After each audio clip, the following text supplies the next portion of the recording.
காய் I'm Kanaraj. Dubai துபாய்னால உங்க எல்லாத்துக்குமே தெரியும், மிகப்பெரிய பணக்காரனால துபாய் ஒண்ணு.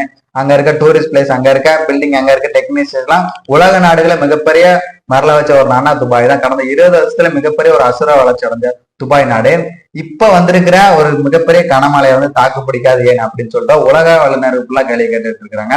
அங்க இருக்க ஒவ்வொரு காரும் பாத்தீங்கன்னா தண்ணியில மறந்து போய்கிட்டு இருக்கு. அங்க இருக்க ஏரோப்ளேன் எல்லாம் பாதி நீர்ல மூழ்கி இருக்குது. அங்க இருக்க ஷாப்பிங் மால்ல தண்ணி, இப்படி எல்லா இடத்துலயுமே துபாய் முழுக்க வெள்ள நீர்ல பாதிக்கப்பட்டிருக்குது. இதுக்கான காரணம் என்னன்னு பாத்தீங்கன்னா 254 மில்லிமீட்டர் மழை பெஞ்சிருக்குது. கிட்டத்தட்ட ஒரு வருஷத்துக்கு பெய்ய வேண்டிய மழை ஒரே நாள்ல பெஞ்சிருக்கேன். இப்ப துபாயோட பாதிப்பு எந்த அளவுக்கு பாதிப்படைஞ்சிருக்கும் அப்படின்னு யோசிச்சு பாருங்க. இதுக்கு உலக வல்லுநர்கள் என்ன சொல்றாங்க பாத்தீங்கன்னா, இதுக்கு முக்கிய காரணம் புவி வெப்பமடைதல் தான் அதுக்கு காரணம். இதனாலதான் அங்க அதிகம் மழை பெஞ்சுன்னு சொல்றாங்க. இன்னும் சில கண்ட்ரில வல்லுநர் என்ன சொல்றாங்கன்னா, இல்ல இவங்க செயற்கை மழை அதிகமா பயன்படுத்தி இருக்கிறாங்க, அதனாலதான் இந்த அளவுக்கு கனமழை பெஞ்சு துபாய் பாதிப்படைஞ்சிருக்குன்னு சொல்றாங்க. ஸோ இந்த மழை பெஞ்சதுக்கான முக்கிய காரணம் என்ன அப்படின்னு சொல்லிட்டு அந்த ஒரு வீடியோல பார்க்க போறோம். வாங்க வீடியோக்கு போகலாம். வீடியோக்கு சப்ஸ்கிரைப் பண்ணுங்க, அப்பதான் தொடர்ந்து போடுற வீடியோ உங்களுக்கு சேரும்.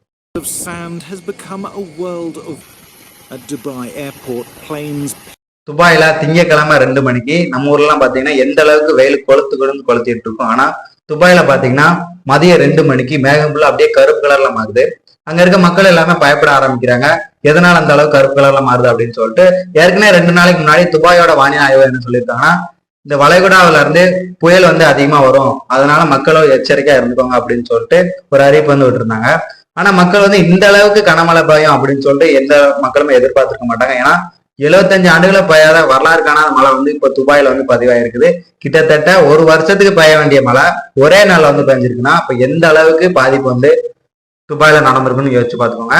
அங்க இருக்க கார் எல்லாம் பாத்தீங்கன்னா தண்ணியில அப்படியே அடிச்சுட்டு போய்கிட்டே இருக்குது. அங்க இருக்க ஏரோப்ளைன் எல்லாம் பாதி மூழ்கி இருக்குது. இப்படி துபாய் ரோடு ஃபுல்லா மிகப்பெரிய கடல் கணக்குல வெள்ள நீர் பாஞ்சிருக்குது.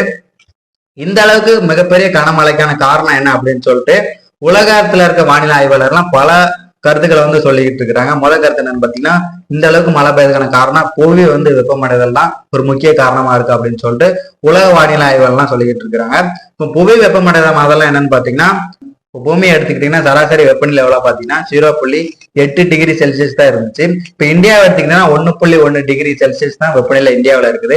பாலைவன பூமியான துபாய் எடுத்துக்கிட்டா, ஏன்னா அங்க ஹீட் அதிகம் இருக்கிறதுனால 50 வருஷத்துக்கு முன்னாடி 1.1 டிகிரி செல்சியஸ் இருந்துச்சு. இப்ப பாத்தீங்கன்னா 1.5 டிகிரி செல்சியஸ் இருக்குது. எதனால பாத்தீங்கன்னா, இந்த துபாய் 50 வருஷத்துக்கு முன்னாடி வளர்ச்சி அடைஞ்சுக்கிட்டே இருந்தனால துபாய் இப்போ நவீன உலக மயமாக்கறதுனால துபாயோட வெப்பநிலை எவ்வளவு பாத்தீங்கன்னா 1.5 டிகிரி செல்சியஸ் இருக்குது. இந்த அளவுக்கு வெப்பநிலை இருக்கிறதுனாலதான் இப்போ கனமழை அதிகமா பெஞ்சிருக்குது அப்படின்னு சொல்றாங்க. இப்போ புவி வெப்பமடைறதுக்கு காரணம் என்னன்னு பாத்தீங்கன்னா, இப்போ இந்த புதைவடி பொருள் எல்லாம் யூஸ் பண்ணிட்டு இருக்கோம்ல, பெட்ரோல், டீசல், நிலக்கரி, இந்த யூஸ் பண்றதுனால புவி அதிகமா வெப்பமடையுது. அதுக்கப்புறம் காடுகள்ல இருக்க மரங்கள்லாம் அழிச்சிங்கன்னா புவி சீக்கிரம் வெப்பமடையுது.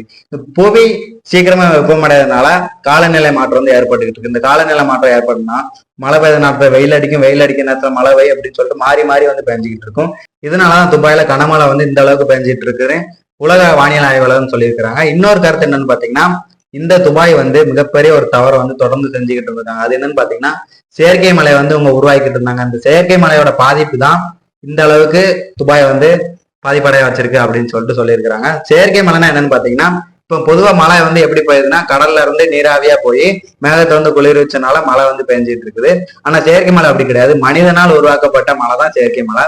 செயற்கை மலை மனிதனால் உருவாக்கப்பட்ட மலை தான் செயற்கை மலை. இந்த மலை ஏரோப்ளைன்ல மேகத்து மேல போயிருக்காங்க.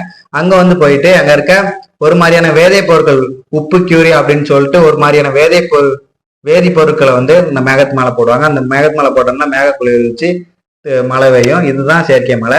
இந்த செயற்கை மலை தொடர்ந்து எதுக்காக துபாய் பயன்படுத்திட்டு இருந்தாங்கன்னா, அந்த துபாய் பாலைவன பூமினால ஹீட் அதிகமா இருக்கிறதுனால மக்களுக்கு தண்ணீர் தேவைக்காகவும் அங்க ஹீட் அதிகமா குறைக்கிறதுக்காக தான் இந்த செயற்கை மலை உருவாக்கிட்டு இருந்தாங்க. அந்த செயற்கை மலையோட விளைவு தான் இப்போ இந்த அளவுக்கு பாதிப்படைய வச்சிருக்கு மக்கள் அப்படின்னு சொல்லிட்டு இன்னொரு கருத்தும் சொல்றாங்க. ஆனா துபாயோட வானிலை ஆய்வு என்ன சொல்றது பாத்தீங்கன்னா, இல்ல நீங்க சொல்ற மாதிரி எந்த கருத்தும் கிடையாது. துபாயோட வானிலை ஆய்வு புயல்னாலதான் இந்த அளவுக்கு துபாய் பாதிப்படைஞ்சிருக்கு அப்படின்னு சொல்லிட்டு அந்த நாட்டு வானிலை ஆய்வு சொல்றாங்க. இப்ப நம்ம தமிழ்நாட்டை எடுத்துக்கிட்டோம்னா காலநிலை மாற்றம் அடிக்கடி மாறிட்டே இருக்குது. தமிழ்நாடு மட்டும் இல்ல, உலக அளவுல காலநிலை மாறிக்கிட்டே தான் இருக்கு. இதுக்கு முக்கிய காரணம் பாத்தீங்கன்னா புவி வெப்பமடைதல். இந்த காடுகளை அழிச்சுக்கிட்டு இருக்குது, மலைகளை அழிச்சுட்டு இருக்கனாலதான் புவி வெப்பமடைஞ்சுக்கிட்டு இருக்குது. ஒவ்வொரு வீட்லயுமே தயவு செஞ்சு மரங்களை வளங்க. துபாயை பத்தி வேறு சில விஷயங்கள் உங்களுக்கு தெரிஞ்சுன்னா மறக்காம கமெண்ட் பாக்ஸ்ல கமெண்ட் பண்ணுங்க. ப்ளீஸ் சப்ஸ்கிரைப் பண்ணுங்க, அப்ப நான் தொடர்ந்து போட வீடியோ உங்களுக்கும் சேரும்.